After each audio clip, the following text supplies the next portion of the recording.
Well,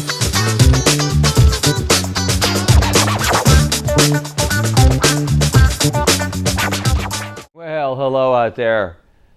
I hope you've been enjoying these lessons. I've been having a ball making them. They're a lot of fun, and I hope you guys have been enjoying them and learning a lot at home. Okay, well, are you guys looking at me funny? I thought I saw someone looking at me funny. Okay, anyway, so we're gonna talk about some other concepts today that we've explored before in the past. But like I've said, we want to review from time to time because there's a lot of basic fundamentals that we got to keep going over to make sure that you're learning them and that you're seeing how they apply to the guitar.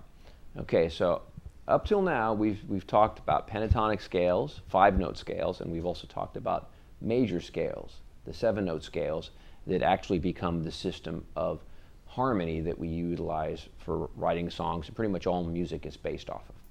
Okay, so I want to go over those 5 major scale patterns.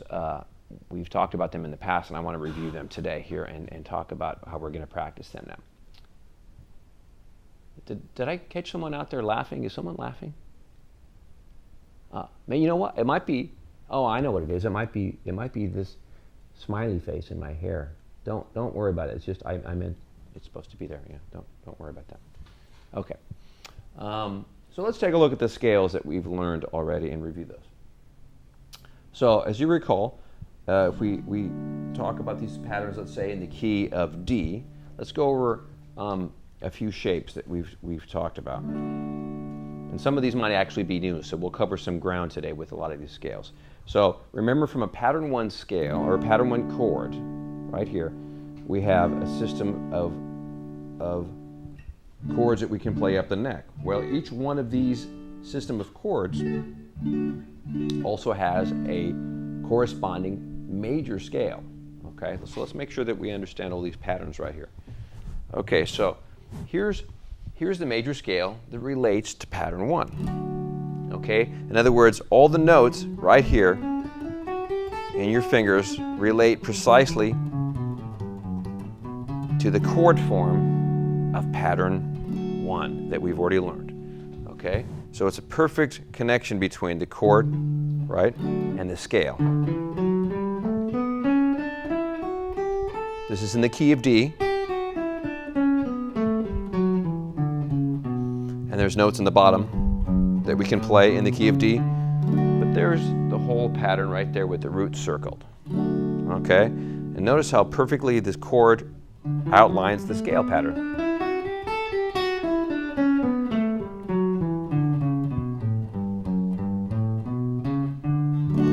Okay, so we would call that shape pattern 1. Okay? So, I thought I heard someone laughing again. Is that okay? Because this is serious stuff here. We don't want anyone to be thinking this isn't serious. Okay, good. Okay, pattern 2 would bring right here.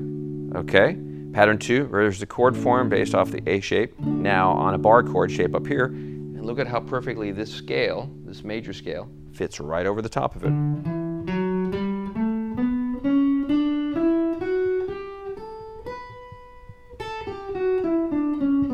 I hope you're utilizing alternate picking. Okay, I've talked about that in our first few lessons, but alternate picking meaning down, up, down, up.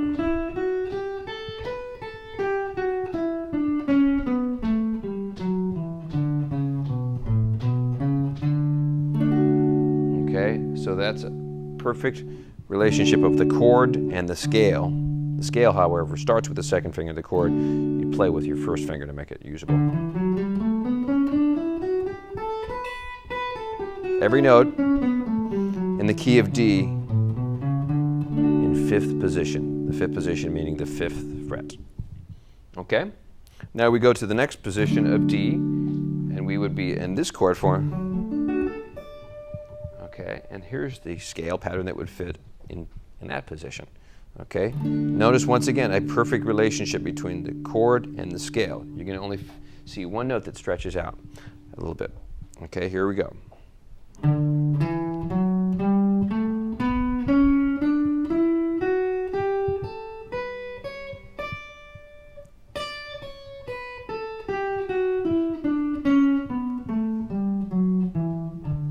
there's a few notes down below, the 7th and the 6th right here, that we can also play. Okay? I know we've taught you that scale before because I've gone over that. Once again, let's play that together. 3, 4.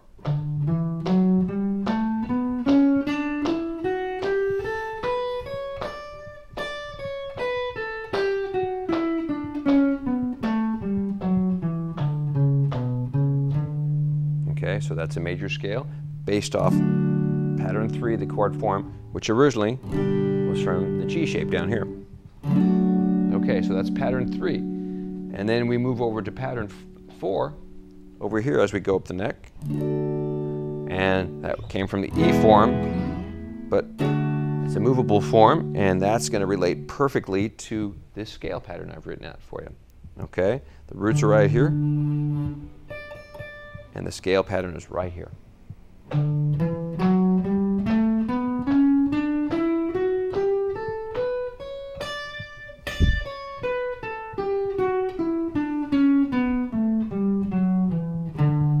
Okay, so that's a really good relationship between the chord and the scale. It's really easy to see that one.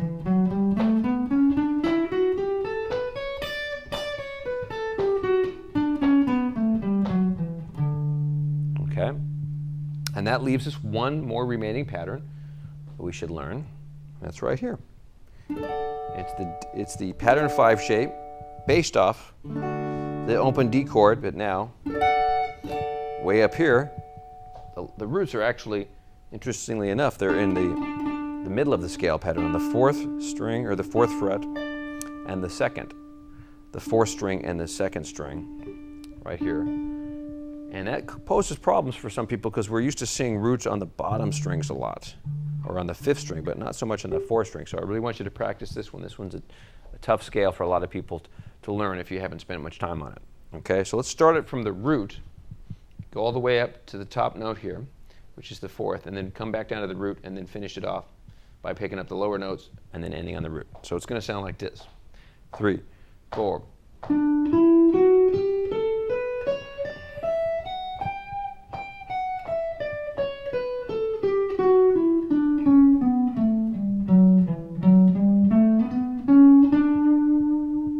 Okay, so it's certainly a valid scale in this position. It's in between basically this pattern right here and pattern 4. Okay, because this pattern we already covered down here. So once again, pattern 4 from the root here.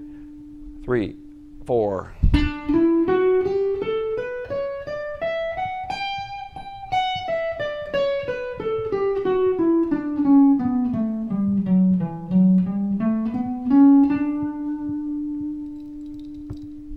Okay, so there we go, pattern 5. So that's pretty much all 5 major scale patterns. Now, I got to tell you, that's a lot of information. And for many of you at home, you could spend 6 months just working on these major scale patterns. It's totally reasonable to expect it's going to take 6 months just to get these. Pardon me. I don't know what that was, but we'll try to fix that.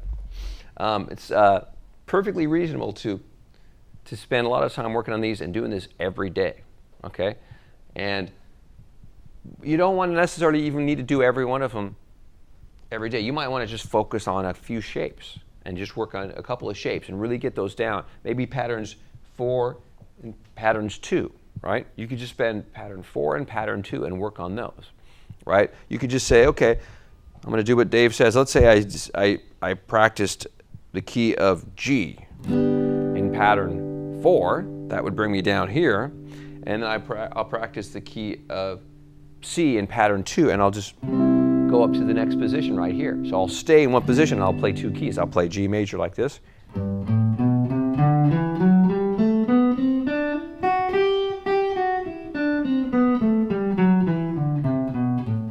And then I'm going to go up to the key of C.